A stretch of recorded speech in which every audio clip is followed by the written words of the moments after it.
اللہ کے ذکر سے انسان کا دل ہمیشہ تازہ اور فریش رہتا ہے۔ اس کی مثال ایسے ہے جیسے ایک اگر بکرے کا گوشت کاٹا جائے تو فریش ہوتا ہے۔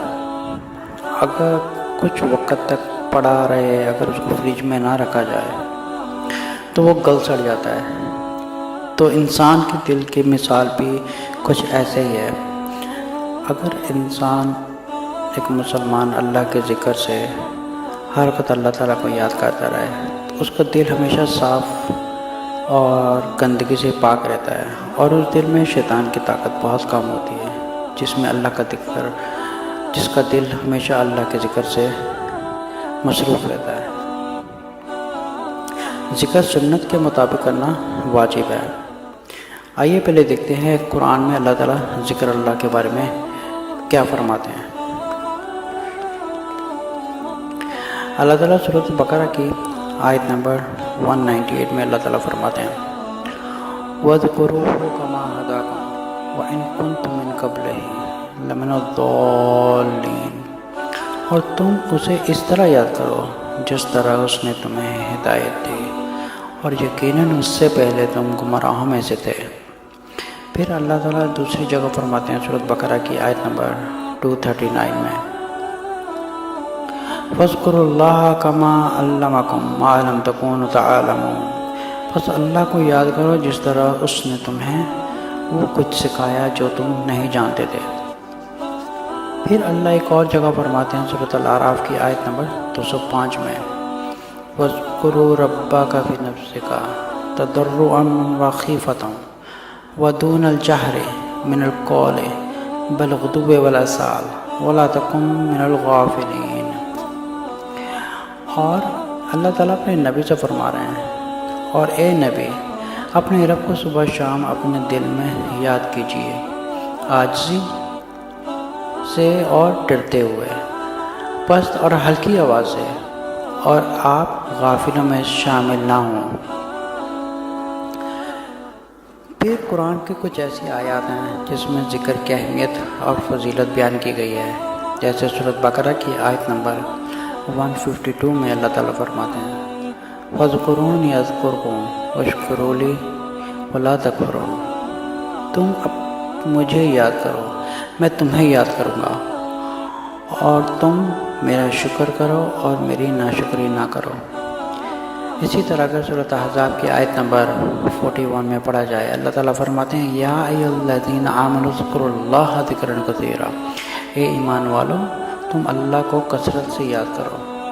پھر اسی طرح سورۃ احزاب کی آیت نمبر 35 میں اللہ تعالیٰ فرماتے ہیں وَذَاكِرِينَ اللَّهَ كَثِيرًا وَالذَّاكِرَاتِ أَعَدَّ اللَّهُ لَهُم مَّغْفِرَةً وَأَجْرًا عَظِيمًا،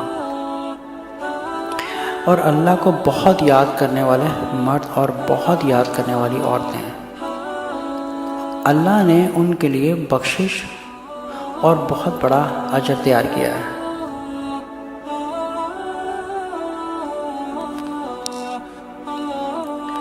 رسول صلی اللہ علیہ وسلم احادیث میں بیان کرتے ہیں، صحیح بخاری کی حدیث نمبر 6407 میں مثل الذی یذکر ربہ والذی لا یذکر ربہ مثل الحی والمیت، اس شخص کی مثال جو اپنے رب کا ذکر کرتا ہے اور اس کی جو اپنے رب کا ذکر نہیں کرتا ایسی ہے جیسے زندہ اور مردہ شخص۔ رسول صلی اللہ علیہ وسلم جامع ترمذی کی روایت نمبر 3377 میں فرماتے ہیں الا انبئکم بخیر اعمالکم وازکاها عند ملککم وارفعها فی درجاتکم وخیر لکم من انفاق الذهب والورق وخیر لکم من ان تلقوا عدوکم فتضربوا اعناقهم ويضربوا اعناقكم قالوا بلى قال ذکر اللہ تعالی، کیا میں تمہیں ایسا عمل نہ بتاؤں جو تمہیں سب اعمال سے بہتر ہے اور تمہارے شہنشاہ کے ہاں سب سے زیادہ پاکیزہ ہے اور تمہارے درجات میں سب سے زیادہ بلند ہے، اور تمہارے لیے سونا چاندی صدقہ کرنے سے زیادہ بہتر ہے، اور تمہارے لیے اس سے بھی زیادہ بہتر ہے کہ تمہارا مقابلہ تمہارے دشمن کے ساتھ ہو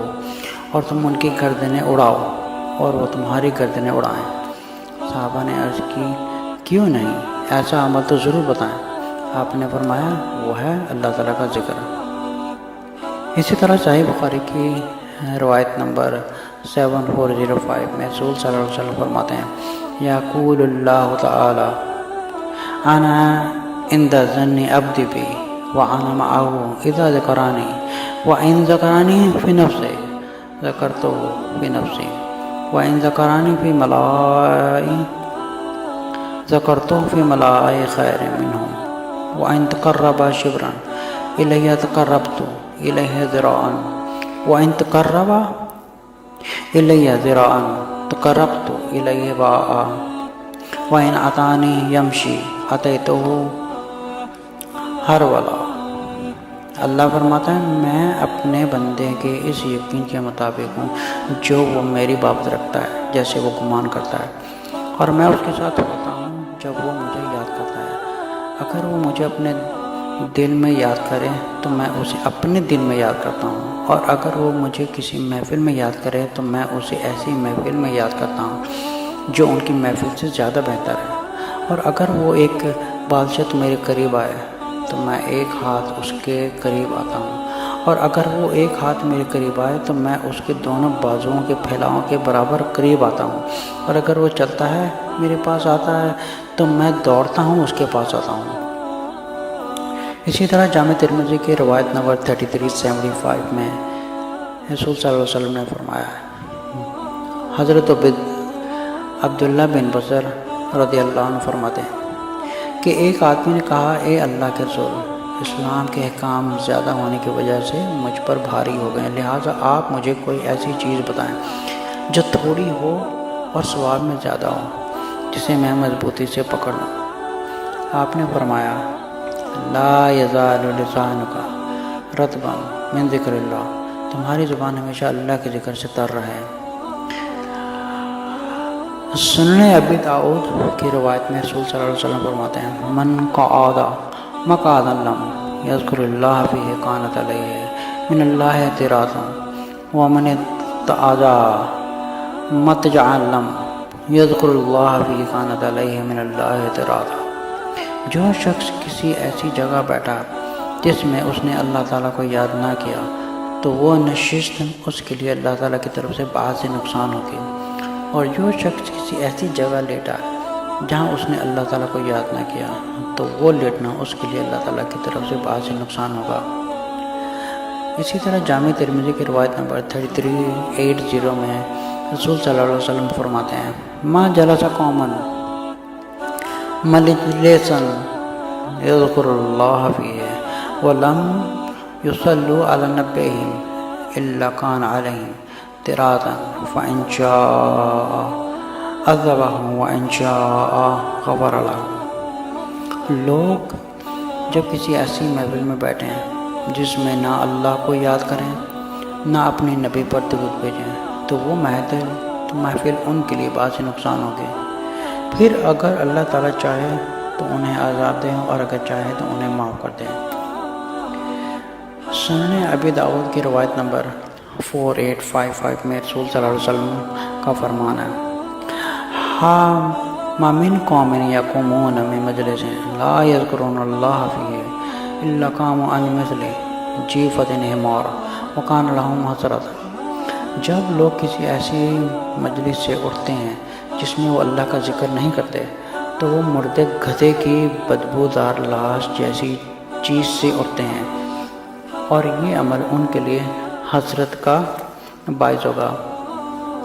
جامع ترمذی کی روایت نمبر 2910 میں رسول صلی اللہ علیہ وسلم فرماتے ہیں من قرأ حرفا من کتاب اللہ فلہ بہ حسنۃ والحسنۃ بعشر امثالها لا اقول الف لام میم حرف ولكن الف حرف ولام حرف ومیم حرف۔ جو شخص اللہ کی کتاب سے ایک حرف پڑھے تو اس کے لیے اس کے بدلے ایک نیکی ہے، اور ایک نیکی کا اجر اس جیسی 10 نیکیوں کے برابر ہے۔ میں نہیں کہتا کہ الف لام میم ایک حرف ہے، بلکہ الف ایک حرف ہے اور لام ایک حرف ہے اور میم ایک حرف ہے۔ صحیح مسلم کی روایت نمبر 803 میں حضرت عقبہ بن عامر رضی اللہ عنہ سے روایت ہے، انہوں نے فرمایا رسول صلی اللہ علیہ وسلم گھر سے باہر تشریف لائے اور ہم صفا میں موجود تھے، تو آپ نے فرمایا ایکم یحب ان یغدو کل یوم الی بطحانا او الی العقیق فیان منہ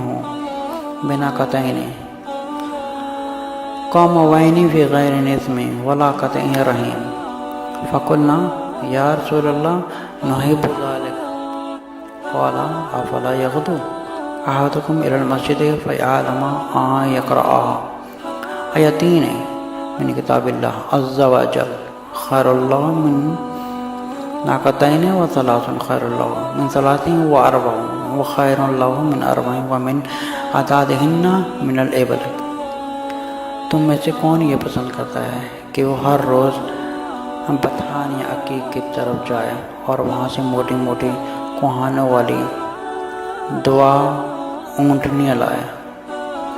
اس میں وہ کسی جرم کا ارتکاب کرے، وہ قطع رحمی کرے۔ ہم نے عرض کی اے اللہ کے رسول، ہم سب ہی یہ پسند کرتے ہیں۔ آپ نے فرمایا کیا پس تم میں سے کوئی شخص مسجد کی طرف نہیں جاتا کہ وہ اللہ عز و جل کی کتاب سے 2 آیاتیں جان لے یا پڑھ لے، یہ اس کے لیے 2 اونٹنیوں سے بہتر ہیں، اور 3 آیتیں ان کے لیے 3 اونٹنیوں سے بہتر ہیں، اور 4 آیتیں اس کے لیے 4 اونٹنیوں سے بہتر ہیں، اور جتنی بھی آیتیں ہوں اپنی تعداد کے اونٹوں سے بہتر ہیں۔